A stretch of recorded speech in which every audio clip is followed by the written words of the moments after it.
Hi everyone, my name is Cynthia. Let's talk books. And today I have a tag for you. This is the leap year book tag.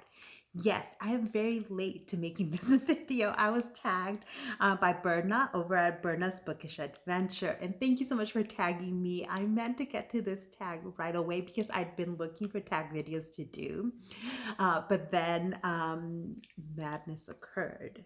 And so I still really wanted to do it. So here I am doing it. The tag was created by Melted Books and Amy Myers. So I will link their information down below. Let's get right to it.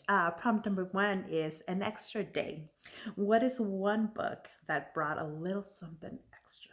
And I've been trying to figure out how I was going to talk about this book in a video because I've been thinking about it lately. I don't know exactly why, but it's Homegoing by Yaa Gyasi.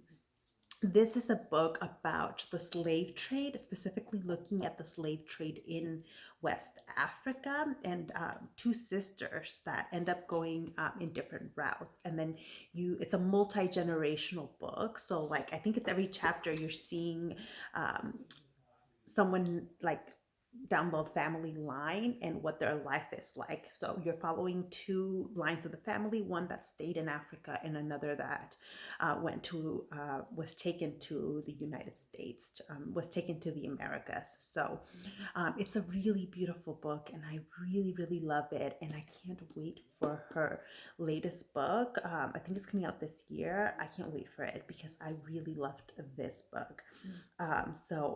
Definitely brought a little something extra. I didn't know quite what to expect when I picked it for my book club, in-person book club, and I just I'm still in love with the story in this book. Prompt number 2 is taking a big leap. What is one book that you are or were afraid to read? The first one that came to mind was 5 Midnights by Davila Cardinal. So this is about El Cuco. So this kind of mythical creature that a lot of different cultures have stories about. In Mexico, we call him El Cucuy. So it's like stories that moms tell to basically scare kids into doing what mom wants.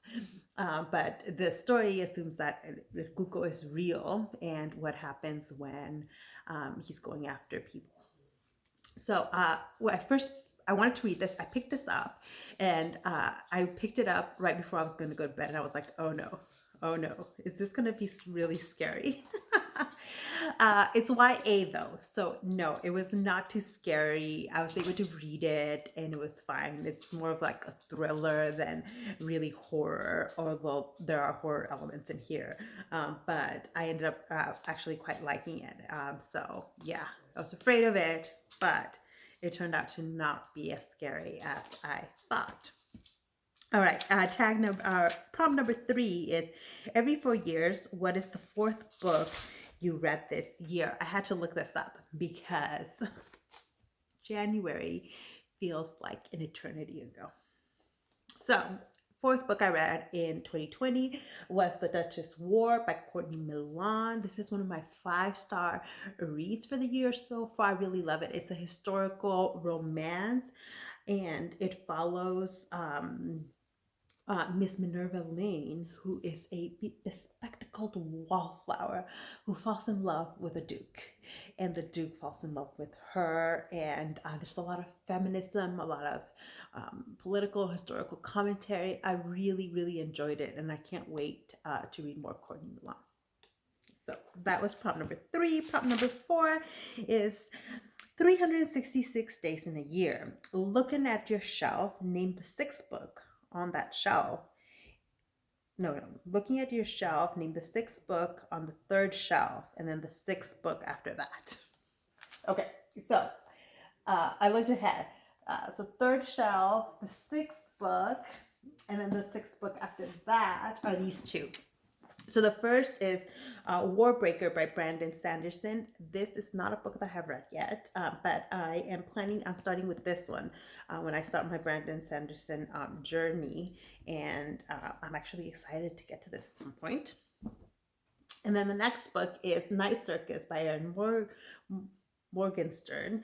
And this was a used copy I found in my used bookstore, actually in really good condition. I'm like, wow, this is really good.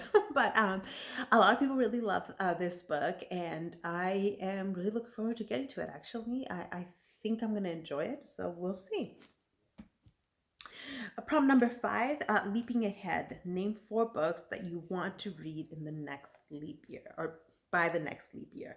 I'm not thinking 4 years ahead. Right now, I'm thinking day by day, week by week, because we don't know when COVID-19 is going to allow for us to not go back to normal. I was going to say go back to normal, but I think there's not going to be a whole lot of going back to normal. I think we'll find a new normal. But anyways, 4 books that I want to read. I'm just going to look back here and look at my shelves. Okay, so 4 books from behind me that I just picked out. Nalini Singh's A Madness of Sunshine. So I hauled this book recently, and I really want to get to it. It's her first kind of mystery thriller, so I'm really excited for that. Bad Feminist by Roxane Gay. I've been meaning to get to this book for a long time, and I just read a short story book, and I think I finally get to it because this is a series of essays on feminism, so get to it soon. I have yet to read A Storm of Locust by Rebecca Roanhorse. I did read Trail of Lightning, loved it, and can't wait to get to the second one in that series. And then book number 4 that I just pulled out is Dread Nation by Justina, Ireland. So this is kind of an alternate history of the Civil War with, vampires? Is it vampires or zombies? Been a while since I picked it up, but anyways, I'm really interested in reading this book, and I've been meaning to get to it. For a while now, so it's definitely on my TBR. All right, prompt number 6 is Leapfrog. Name a book on your TBR that has green in it. This is very easy. So why is the lighting on this changing so much? I don't know. But Royal Holiday by Jasmine Guillory is all green. It's set during the holidays, but I don't mind reading books set during the holidays in the summer, so I might get to this one quicker before the holidays. And prompt number 7 is Bad Luck. What bookish themes do you steer clear from? Okay. I don't stay away from a lot of bookish themes. I will give anything a shot. A few things, though, that I notice I don't like. I don't like cheating in romance novels. Thrillers I can handle, although if there's a cheater in the book, I'm already against them. I don't like unplanned pregnancies in romance novels. Really hate them. A few books have surprised me with unplanned pregnancies, and I just it usually means at least one star gets knocked off of the book because my enjoyment diminishes that much. What else don't I like? The miscommunication thing. I'm like, no.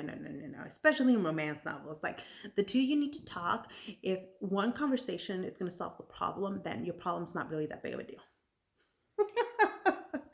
What else do I avoid? Diversity done wrong.